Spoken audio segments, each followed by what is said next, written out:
Hey guys, Marcus here with Meet and Greet. Welcome back to another video. It's your favorite barbecue comrade bringing another one. Yes, another one. And well, I never thought we'd see this day, but we have a pellet grill on the channel. Today I'm going to be reviewing Traeger's new Woodridge Pellet Grill, and I'm pretty excited to bring you guys along. Without further ado, let's jump into the video.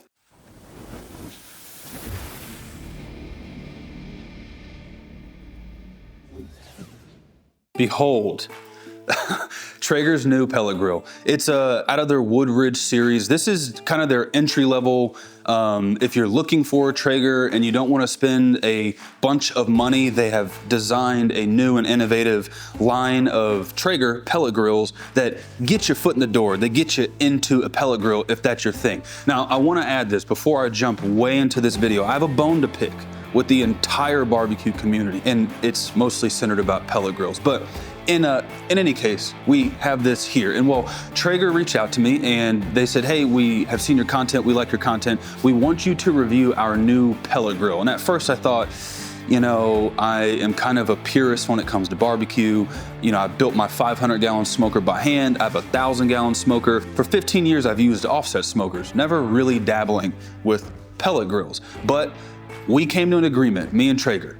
And I said, if I can be totally honest, I will do this review. And they said, we would like nothing more. Actually, we prefer you to tell the good, the bad, and the ugly. So we virtually shook hands. They sent it out. And the only way that I know how to review any smoking apparatus is to cook on it. So we're gonna throw down a couple slabs of spare ribs today. I'll walk you guys through the process. We'll touch on the specs of this Woodridge pellet grill. And at the end of the video, my hope, my intention is that you have enough information to make a justified decision on whatever the decision is you're making in the barbecue world.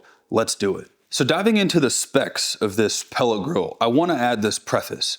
This video is not intended for the barbecue purist who thinks that I am trying to convince you to buy a pellet grill over an offset smoker. That is not the intention of this video. If you're watching this and you think that's what I'm trying to do, it is not. What I am trying to do is help give more information to the folks who already know they want to buy a Traeger with my hands-on personal experience. Now, when Traeger sent this to me, it's set in storage for a little bit because I thought I could do this one or two ways. I could cook a bunch of food on this and show up on camera and give my tenured opinion, or I could just do this live with you guys and we'll see how it functions together. I opted for the latter. Now, jumping into the specs, let's just pop the hood on this bad boy and take a look.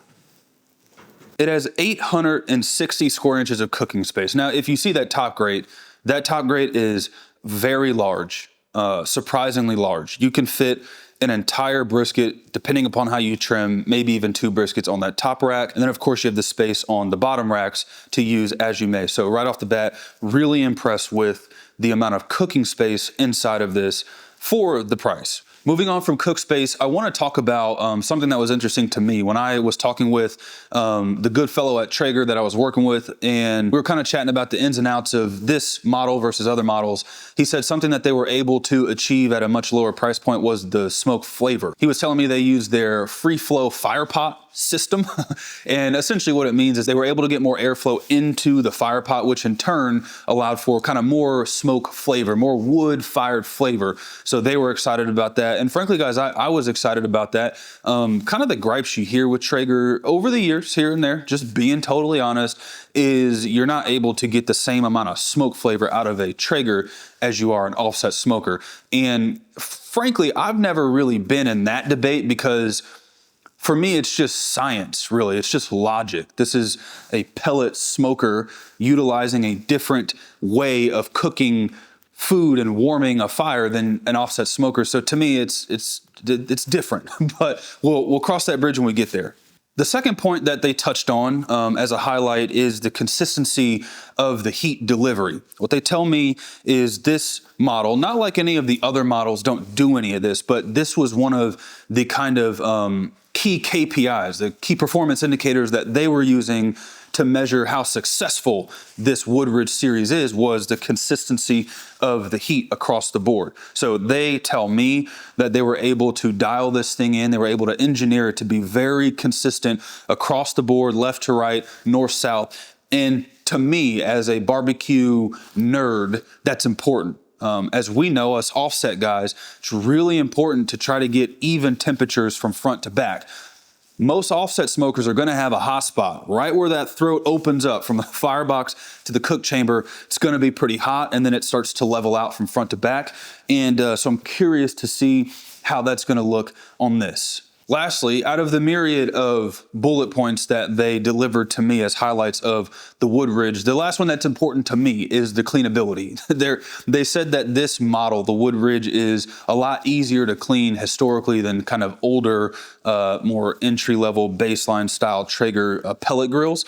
And I can tell you this, it is a lot of work to clean my 500-gallon smoker. It is a very big mess, even just to clean my backyard smoker, because it's just a nice, greasy, old school pit, and they're nasty to clean. So if this is any easier than that, then that would be a plus to me. Okay, none of this matters. Literally none of this means anything to you on the other side of the camera, unless, like me, we see it in action. So I need to season this.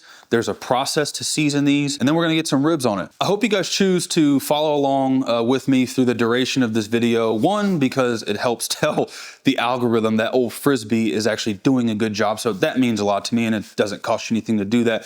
And also, what I want to do is I wanna take all the Traeger skeptics, and I say skeptics because there's really a couple camps. There are the guys that are like very anti-pellet grills, which as a barbecue purist, totally understand, but I'm gonna talk to you later in the video. The other camp is just the guys that are kind of skeptics. Like, you wanna see this thing in action, but you wanna see it in action from a dude who's just gonna shoot you straight as an arrow. And I will do that. So follow along with me. Let's get some ribs on here. Let's get it going. I wanna see the smoke. I wanna see how these pellets work inside of this thing. Traeger has talked a pretty big game, and that's exciting because I like that, shows confidence, and I wanna see if it lives up to the expectation and the hype. Let's do this.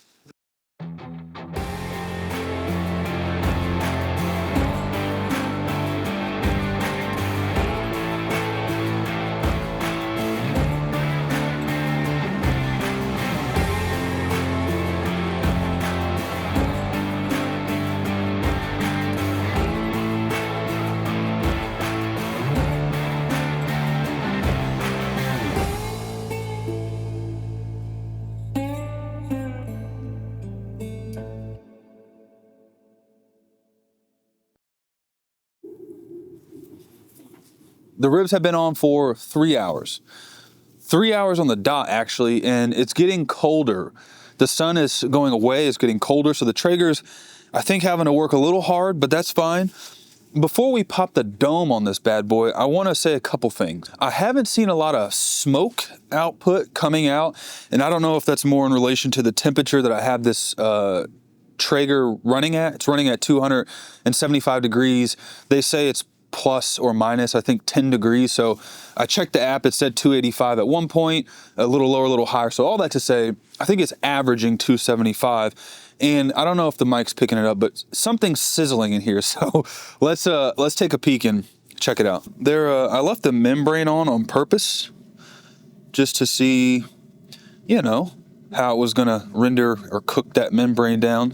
I'm just gonna assess this the same way I would some ribs on, you know, my offset smoker. So right off the bat, it has color. I'm surprised at actually how much color it does have.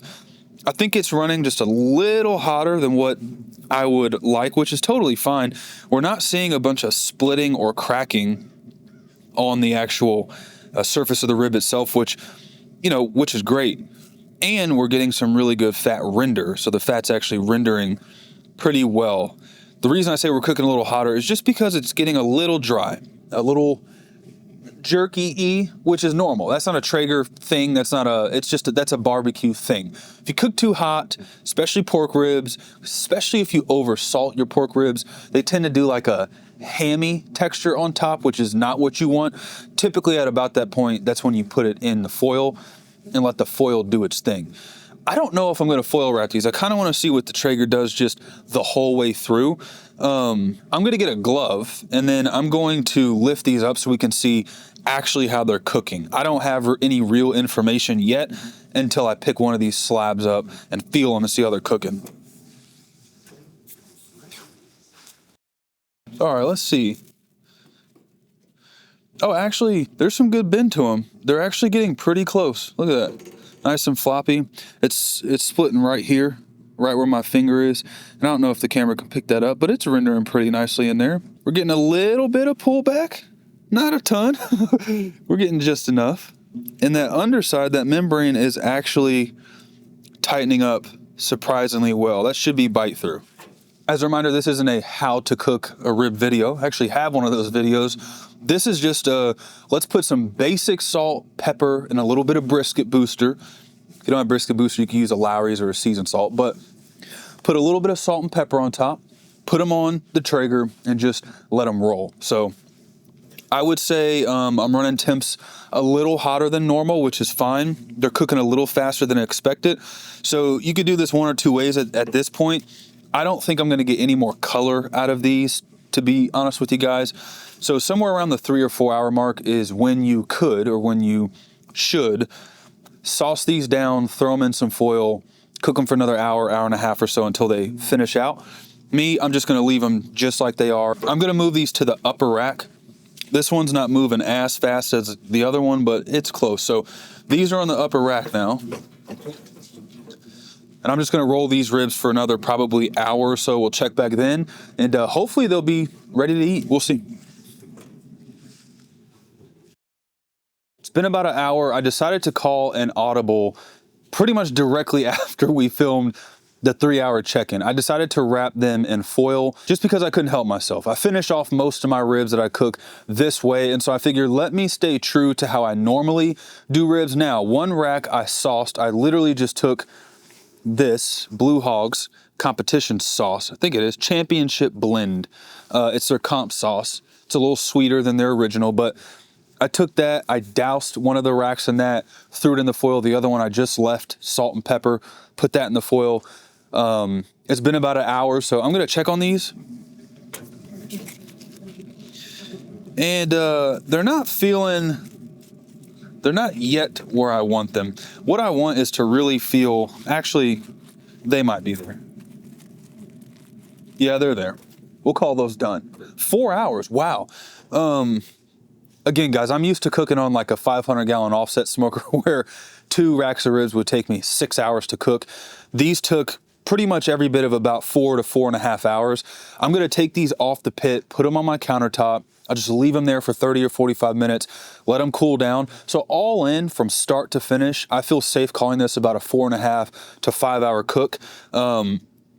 Something that I wanted to note before we wrap this section up is my wife and I went off and ran a handful of errands, and it was really nice. I can't lie. It was really nice to not only be able to monitor the temperature from the Starbucks drive-through, but when we were seasoning it, we had to increase the temperature from 350 degrees to 500, and we were out. And then it dawned on us, wait a second, we could just do it from the phone. So that's super cool. That's part of the technology that Traeger has built into this unit. Again, this is their entry-level unit. It retails for $7.99, and with that, you get that cool technology. So if you like that kind of stuff, cool. And if that's not your jam, cool. All right, let's get these off the pit. I'll let them cool down for every bit of 30 minutes. They'll probably still be pretty hot, but we'll slice into them. I'll eat them, and then we'll wrap it up. Appreciate you guys for sticking around. Subscribe if you're still watching and you haven't. It's free to subscribe, and it helps a little tiny channel like me 100 times more than you know. Please just give me a subscription. I am not too good to beg. I am begging. All right. These are the not sauced ribs, and actually they look really good. They look like they were cooked pretty well. Fat looks rendered. They got the nice looseness to them, but they'll still have some bite on the bone. So the best way to figure out how this thing cooked was just to take a couple of these ribs right out of the middle. Behold, the not sauced rib. Okay, let's eat it.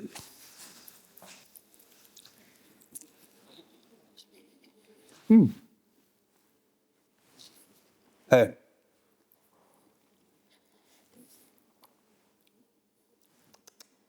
It's pretty darn good. I'll say this. For just salt and pepper, I know it's gonna sound corny, but I mean this, the pork really does come through. It's a really tasty rack of ribs. I didn't overseason, I didn't do anything crazy, just literally salt, pepper, a little bit of brisket booster, and all that comes through. Tastes very good. The Traeger was running a little hotter than I'd like. I did the whole season process, which you have to take the Traeger all the way up to 500 degrees to season it. And then I don't know how much I let it cool down, but once it was done seasoning, I just put the ribs on there. So it was cooking a little hotter in the beginning than I wanted. Not a problem at all, really. Totally moist, totally juicy, tastes very good. And to my surprise, it rendered that membrane underneath perfectly. I bit right through. Yeah, guys. That's a good rib. Also, to my surprise, I didn't see a lot of smoke when it was cooking, but there is more smoke flavor inside of this rib, so I can give Traeger credit. They did say more flavor, and I can tell there is in fact some pretty surprising smoke flavor inside of this rib. Sauced rib going down.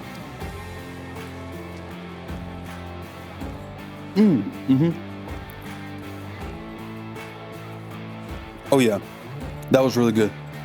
Yeah, guys. These are some good ribs, genuinely. I'm gonna eat a couple more. I'll get this cleaned up, and I'll give you guys my final thoughts on the Traeger Woodridge. My final thoughts are as follows. At $799, $800, what you get is, I would say, something that's truly on, this is gonna sound corny or cliche, but really, it's something on the cutting edge of technology. I mean, truly. I adjusted and controlled the temperatures from a Starbucks drive-thru. I didn't have to take my shovel, shove it in a firebox, and poke a bunch of wood around. So there's that. The smoke flavor coming off of that pellet grill, to my surprise, honestly, it was on par with something that I would expect to serve to friends and family. Is it as robust as my 500-gallon or backyard smoker? I wouldn't say so, but also I don't think that's the expectation, and I also don't think that's what Traeger is trying to do specifically with this line of technology. I don't think that's what their goal is. I think what their goal is for you to have the ability to introduce some really good, clean smoke flavor into a warm environment and let the food that you're cooking absorb that. And it did that with, I would say, 100% efficacy. What are the cons or what are the downsides? I really can't think of any that are applicable for the most part. I mean, if a Traeger is what you want, they have bigger units with more attachments, of course, but you get higher in price. So if a Traeger is what you want and you're price conscious, I really couldn't think of a better option. It has ample cook space. It has the Wi-Fi, wireless, Bluetooth thing that allows you to control temperatures. It goes all the way up to 500 degrees. It goes all the way down to 170 degrees. I think a con that just popped in my head is the Traeger doesn't go lower than 170 degrees. So if you wanted to use it like a warmer, which I talk a lot about on my channel, you really couldn't do that because it doesn't go lower than 170. Most ovens go to 170. So you kind of got a warming oven at that point, which you would have in your house. So there's that.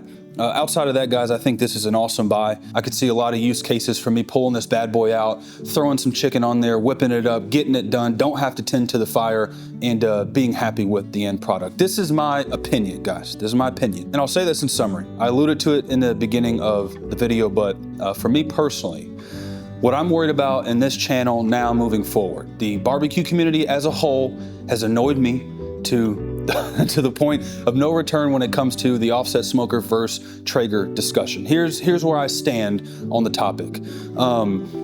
If it gets you into barbecue, if it gets you excited to go outside, throw something on the grill or the pit or the smoker and feed your friends and family, if it is anything that encourages fellowship with friends and family over a shared meal, I'm all for it. This whole thing about it's not real barbecue if you use a Traeger, I'm just over that. I feel like we're all grown humans, we're all men and women who are grown, who can let people do what they want to do. So that's where I'm at. My final consensus is if it gets you out of your house, cooking food, and you enjoy it, I'm all for it. So that's my 2 cents on Traeger. Happy to have it. Happy to help Traeger out and give my my opinion, my thoughts, my 2 cents. So anyways, guys, appreciate you as always. I hope this video helped you in your buying process experience. And if you just watch this for sheer barbecue entertainment, I appreciate you as well. As always, guys, meet and greet. Big Frizz, over and out.